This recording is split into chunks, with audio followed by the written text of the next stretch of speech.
The book was very difficult, she could not understand.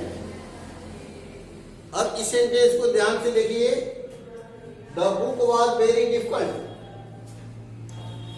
Difficult is adjective for the book. She could not understand, सी के साथ could not का प्रयोग हुआ है क्योंकि पहला सेंटेंस क्या कर रहा है, was very difficult, was past tense में है। तो कैन नॉट का पास्ट फॉर्म क्या होगा, कुड नॉट, इसलिए कुड नॉट लगा हुआ। तो हो जाएगा the book was too difficult to understand, to understand. लेकिन एक चीज इसमें जोड़नी पड़ेगी, वो छूट जा रही है। समझने के लिए किताब कठिन है, लेकिन किसके लिए कठिन है, सी के लिए ना। तो उसके साथ इसको हमें जोड़ना पड़ेगा। तो हो जाएगा the book was too difficult to understand for her, for her.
I am leaving for Kolkata.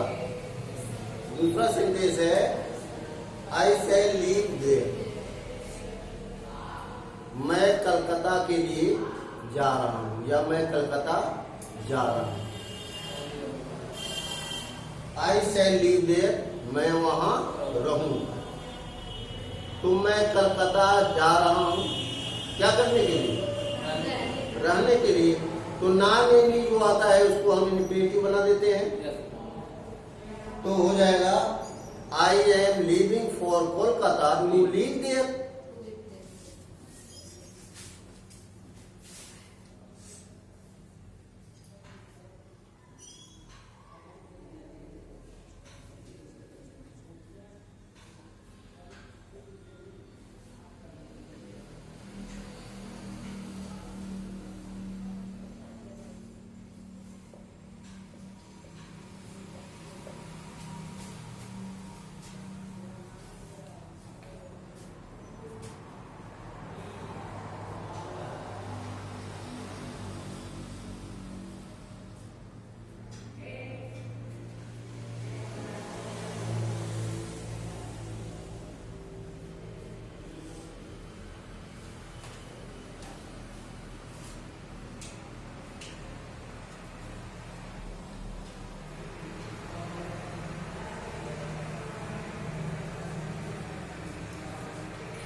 हो गया। चलिए, तो ये हो गया इन्फिनेटिव का प्रयोग करके दो या दो से अधिक सिंपल सेंटेंस को एक सिंपल सेंटेंस बनाना। ये बहुत इजी है, कहीं से भी आ सकता है, तो बना सकते हो आप।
अगला रूल है सिंपल सेंटेंस बनाने का,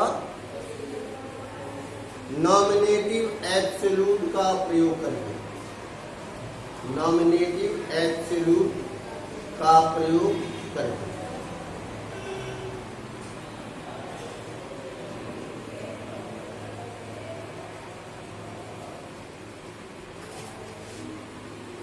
नॉमिनेटिव एब्सोल्यूट क्या होता है?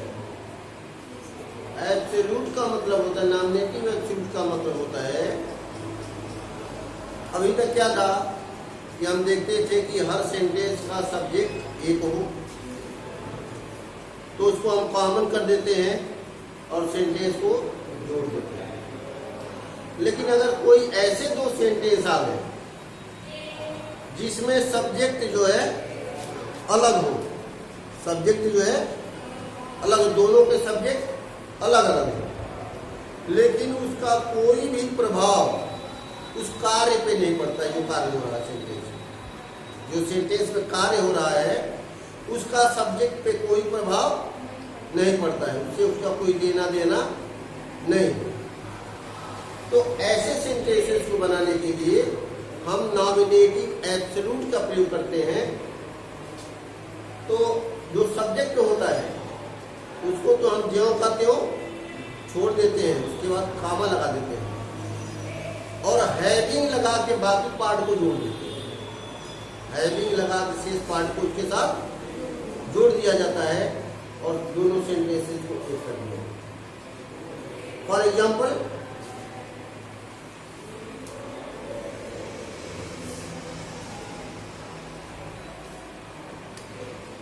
The sun set.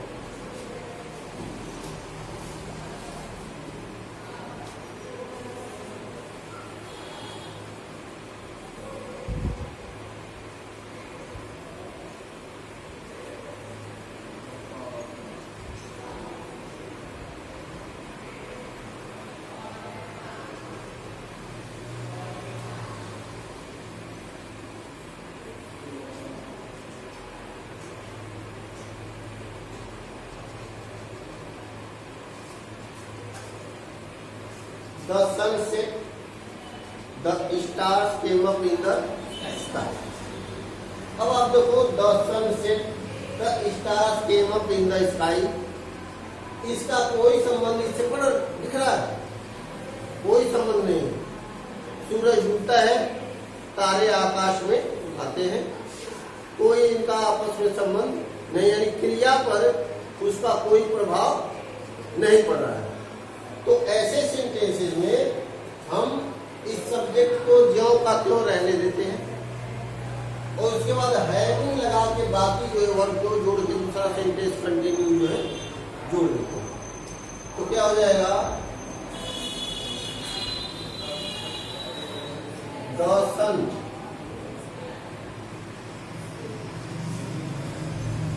Having set, having set the stars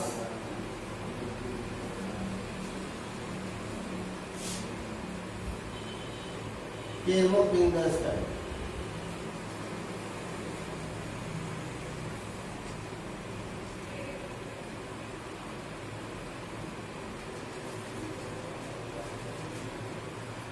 The sun having set, the stars came up in the sky.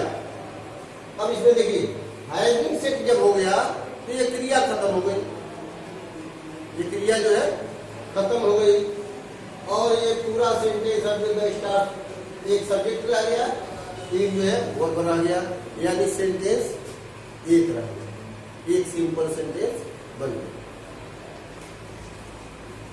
तो इस तरह के वाक्य जब आते हैं जिसमें दोनों सेंटेंस दिए हों और दो सेंटेंस में जो क्रिया हो रही है उस पर सब्जेक्ट का कोई प्रभाव नहीं पड़ता है, तब उस दशा में हम जो है हैविंग लगा करके सब्जेक्ट को जो का त्यों रहने देंगे, उसके बाद हैविंग लगा के शेष पार्ट को केवल जोड़ देते हैं, बाकी उसमें कुछ चेंजिंग नहीं करेंगे। एक और एग्जाम्पल ले लेते हैं।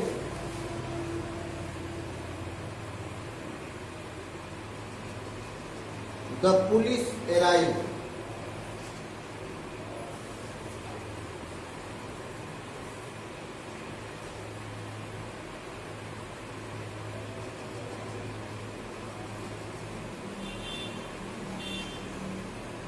दूसरा सेंटेंस है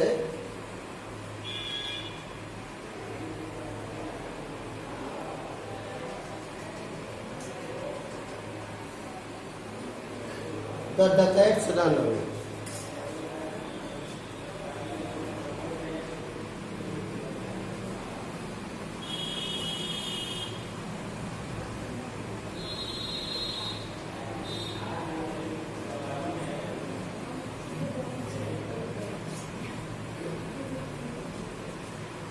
The police arrived, the dacoits ran।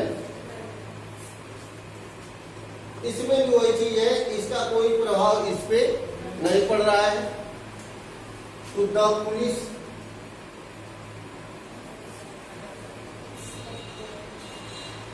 Having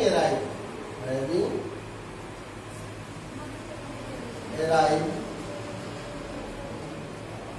comma लगा देंगे और दूसरे सेंटेंस को है कि जोड़ देंगे।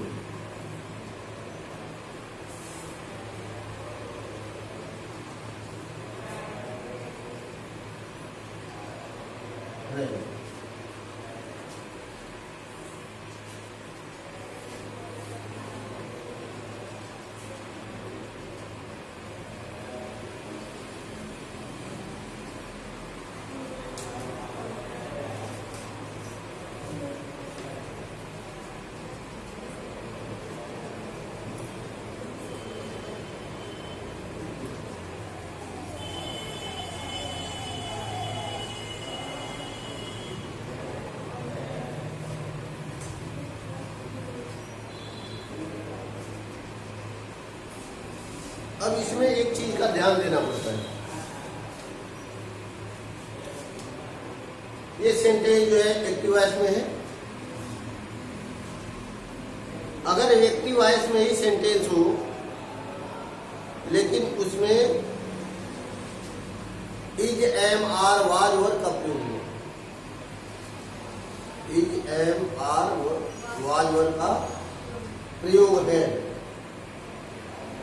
तो वहां पे हम हैविंग नहीं लगाते हैं बल्कि बीइंग का प्रयोग, BEING बीइंग का प्रयोग। जैसे सिंपल टेंस में था, इसके पहले जो है पार्टिसिपल में वाज वर का यहाँ प्रयोग था, वहां क्या लगाते थे?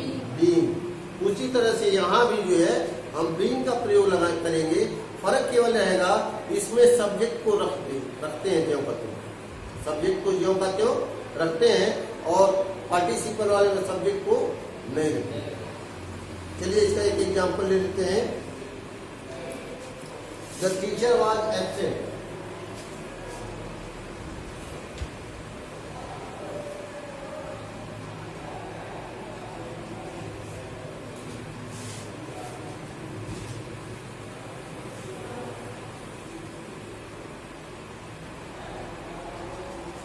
दूसरा सेंटेंस है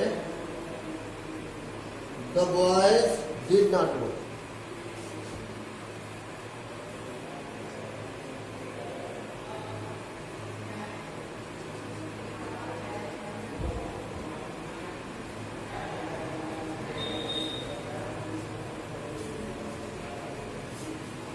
The teacher was absent, the boy did not work। यानी टीचर जो है एब्सेंट था, लड़कों ने काम नहीं किया या लड़के काम नहीं करते थे। अब इसमें वाज का प्रयोग है तो हम क्या करेंगे, इसमें बीइंग का प्रयोग कर देंगे उसकी जगह, लेकिन सब्जेक्ट को वैसे ही रहने देंगे, सब्जेक्ट के बाद उसका प्रयोग। तो क्या हो जाएगा, the teacher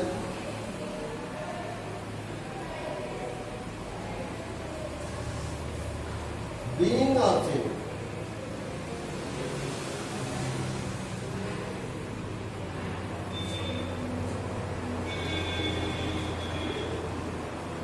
the student, the boys did not work।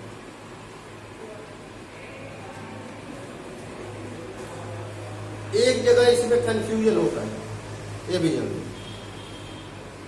जब पार्टिसिपल का प्रयोग जो है बताया गया था, पार्टिसिपल का प्रयोग करके एक सिंपल सेंटेंस बनाना, तो वहां परफेक्ट पार्टिसिपल जो था उसमें भी हम क्या लगाते थे, हैविंग, और वाज और वाले वाक्यों में बीइंग लगाते थे, और पैसिव वॉइस में हैविंग बीइंग लगाते थे।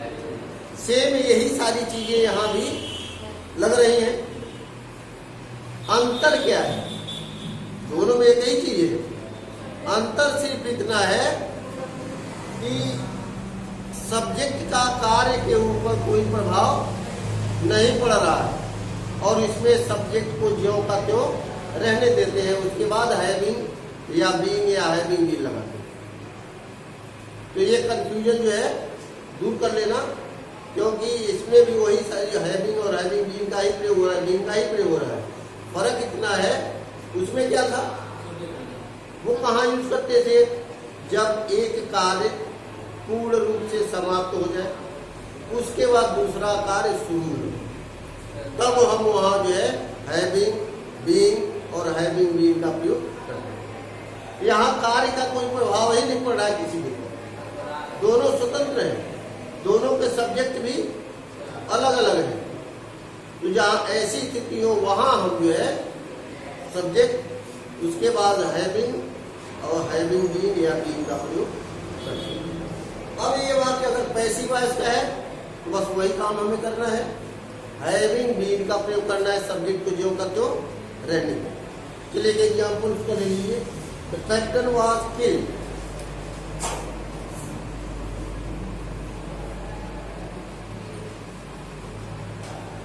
The captain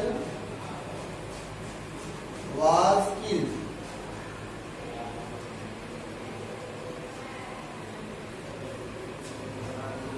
the army fled,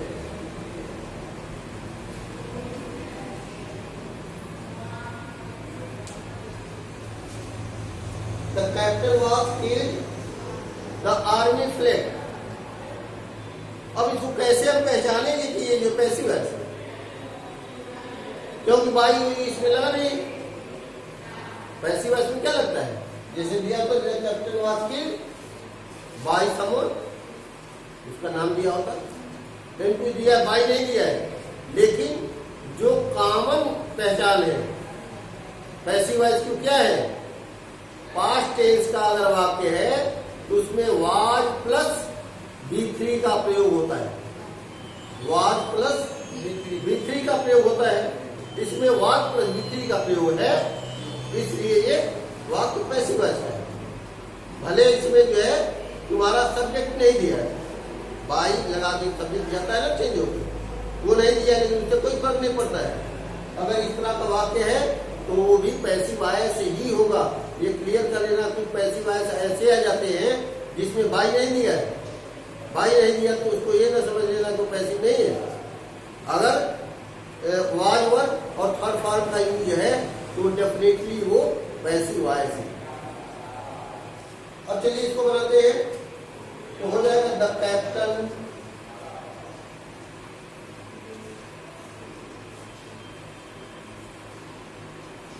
was killed है, तो उसकी जगह क्या लगाएंगे, having been,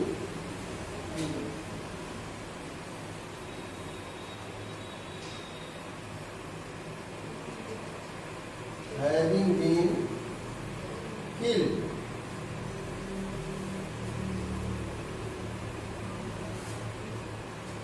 the army fled means क्या होता है, हाँ फ्ली मैंने भागना, और उसका जो है थर्ड फॉर्म है फ्लेड,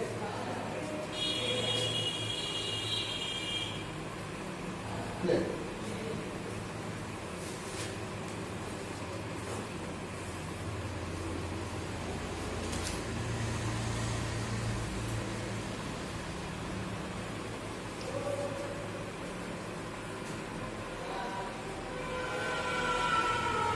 तो ये हो गया नॉमिनेटिव एब्सोल्यूट का प्रयोग करके एक सिंपल सेंटेंस बनाना। पहला रूल था पार्टिसिपल का प्रयोग करके, दूसरा रूल था इन्फिनेटिव का प्रयोग करके, ये तीसरा रूल था नॉमिनेटिव एब्सोल्यूट का प्रयोग करके। तीनों के लिए जो है उसकी पहचान सबसे जरूरी है। पहचान लो कि एक ऐसा वाक्य है, हमको किस मेथड से इसको बनाना है, क्योंकि एग्जाम में तो आपका मेथड दिया नहीं रहेगा, वहां केवल सेंटेंस होगा, पहचानना है आपको है, बनाना आपको। तो इसमें केवल कंफ्यूजन इसी में होता है हैविंग वाले में। जो परफेक्ट पार्टिसिपल का रूल है वही चीजें यहाँ भी यूज की जाती हैं, हैविंग, बीइंग और हैविंग बीइंग।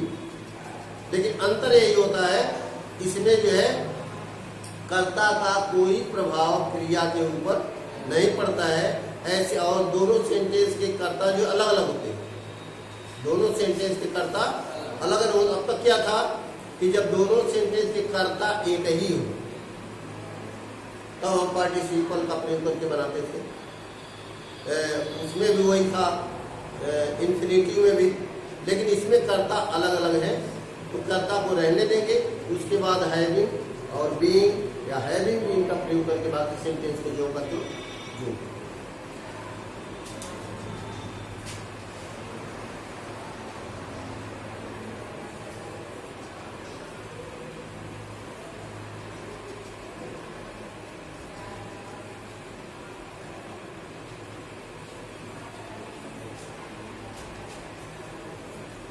अब अगला रूल है नाउन या फ्रेज इन एपोजिशन। नाउन या फ्रेज इन एपोजिशन, यानी कि नाउन फ्रेज या फ्रेज इन एपोजिशन का प्रयोग करके एक सिंपल सेंटेंस बनाना।